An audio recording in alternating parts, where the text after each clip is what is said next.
کاش دہلیز محمد پہ بچھونا ہوتا، کتنا بے مثل میرا جاگنا سونا ہوتا۔ صحابہ جو ہے نبی کریم صلی اللہ علیہ وسلم سے محبت کیا کرتے تھے، اور محبت صرف زبانی کلامی نہیں تھی، اور امتی ہونا یہ کوئی معمولی بات ہے، صرف زبانی کلامی نہیں بلکہ اپنے کردار کے لحاظ سے اس کا اظہار کریں گے۔ بسم اللہ الرحمن الرحیم، اللہم صلی علی سیدنا محمد وعلی آل سیدنا محمد وبارک وسلم وصلی علیہ۔ السلام علیکم ورحمۃ اللہ وبرکاتہ ومغفرتہ۔ محترم ناظرین کرام، الحمدللہ ثم الحمدللہ، ماہ ربیع الاول شریف بڑی تیزی سے گزر رہا ہے۔ آج 8 ربیع الاول ہے، اور 8 ربیع الاول کے کیا خاص اعمال اور وظائف ہیں، انشاءاللہ ان کا تذکرہ آج کریں گے۔ ناظرین کرام، حضور حسب معمول حضور اکرم صلی اللہ علیہ وآلہ وسلم کی تعلیمات پیش کرنے کی سعادت حاصل کر رہے ہیں، اور اس کا مقصد معاشرے کے اندر اپنے رویوں میں تبدیلی لانا ہے، اپنی عادات کو بدلنا ہے، اور اسوہ رسول صلی اللہ علیہ وسلم کی تعلیمات کے مطابق ڈھالنا ہے۔ ناظرین کرام، حضور اکرم صلی اللہ علیہ وآلہ وسلم کی یہ حدیث مبارکہ سبحان اللہ ان صحابہ رضوان اللہ تعالی علیہم اجمعین کے لیے اتنی اہم، اور یہ حدیث مبارکہ صحابہ نے سنی کیونکہ صحابہ جو ہے نبی کریم صلی اللہ علیہ وسلم سے محبت کیا کرتے تھے، اور محبت صرف زبانی کلامی نہیں تھی بلکہ آقا علیہ السلام سے کہا کرتے تھے کہ یا رسول اللہ صلی اللہ علیہ وسلم فداک ابی و امی یا رسول اللہ، کہ ہمارے ماں باپ آپ پر قربان ہو جائیں۔ تو حضور اکرم صلی اللہ علیہ وسلم نے ارشاد فرمایا، قال رسول اللہ صلی اللہ علیہ وسلم من احبنی فقد اطاعنی ومن اطاعنی کان معی فی الجنہ۔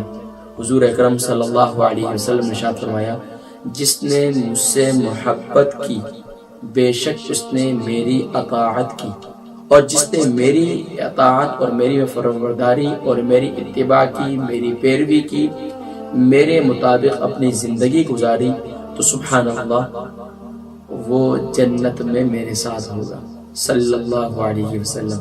صحابہ رضوان اللہ تعالی علیہم اجمعین تو اسے سن کر خوش ہوئے، اتنے خوش ہوئے کہ ہم تو دنیا میں ساتھ نہیں بلکہ جنت میں بھی ساتھ ہوں گے، سبحان اللہ۔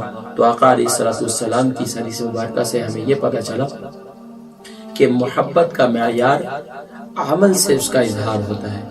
اگر کوئی محبت کا دعوے دار ہے تو اسے اپنے کردار سے اس بات کا اظہار کرنا ہوگا کہ وہ ماشاءاللہ حضور اکرم صلی اللہ علیہ وسلم کا بحیثیت امتی ہے، اور امتی ہونا یہ کوئی معمولی بات ہے، صرف زبانی کلامی نہیں بلکہ اپنے کردار کے لحاظ سے اس کا اظہار کریں گے۔ اللہ تبارک و تعالی ہم سب کو جو عشق کے اندر ظاہری بات ہے، جو عشق کا تقاضا ہے، اگر کوئی اپنے محبوب سے عشق و محبت کا اظہار کرتا ہے تو اس کی عادات سے پیار کرتا ہے۔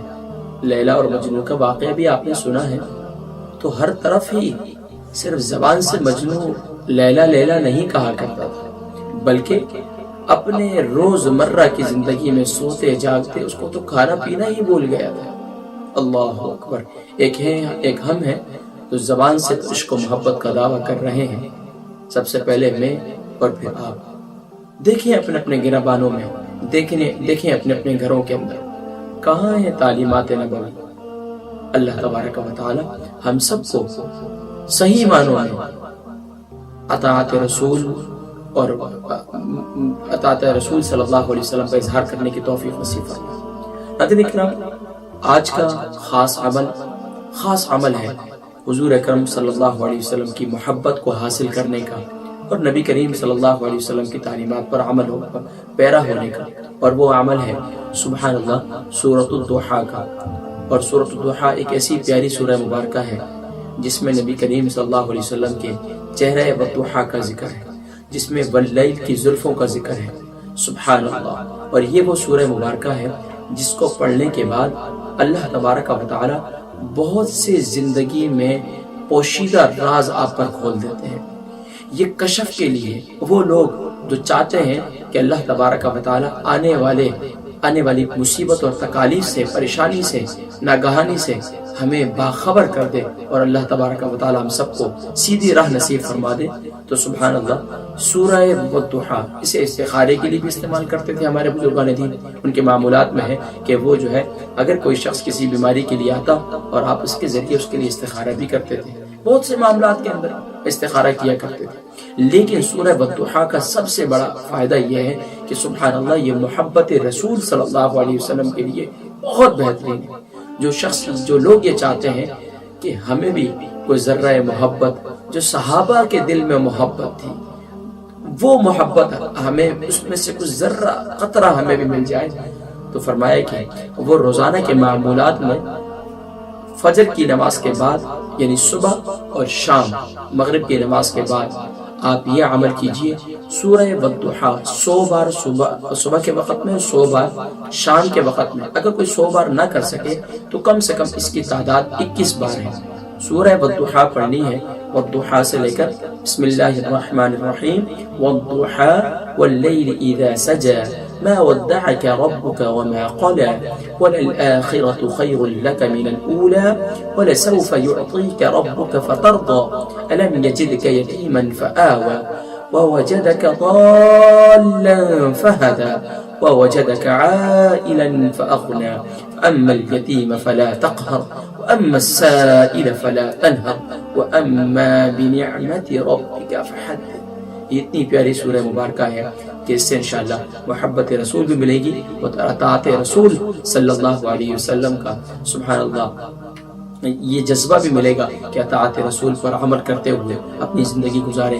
اللہ تبارک و تعالی مجھ گناہگار سیاکار کو بھی زبانی دعووں کے ساتھ اپنی زندگی کو صحیح معنوں میں عملی میدان میں حضور اکرم صلی اللہ علیہ وسلم کی اطاعت و فرمانبرداری کے مطابق گزارنے کی توفیق نصیب فرمائے۔ اپنی دعاؤں میں یاد رکھیے گا انشاءاللہ نویں ربیع الاول شریف کا کیا خاص نبی ربیع الاول کی کیا خاص اعمال و وظائف ہیں، انشاءاللہ ان کی تذکرہ اگلی نشست میں کریں گے۔ اپنی دعاؤں میں یاد رکھیے گا، اس پیغام کو دوسرے مسلمانوں تک پہنچائیے، اپنا کردار ادا کیجیے۔ ہو سکتا ہے کسی کے دل میں محبت رسول جاگ جائے اور اس کا نصیبہ بھی جاگ جائے اور اسے زیارت رسول صلی اللہ علیہ وسلم نصیب ہو جائے، تو اس کے لیے کثرت کے ساتھ درود و سلام بھی پڑھتے رہیے۔ السلام علیکم ورحمۃ اللہ وبرکاتہ۔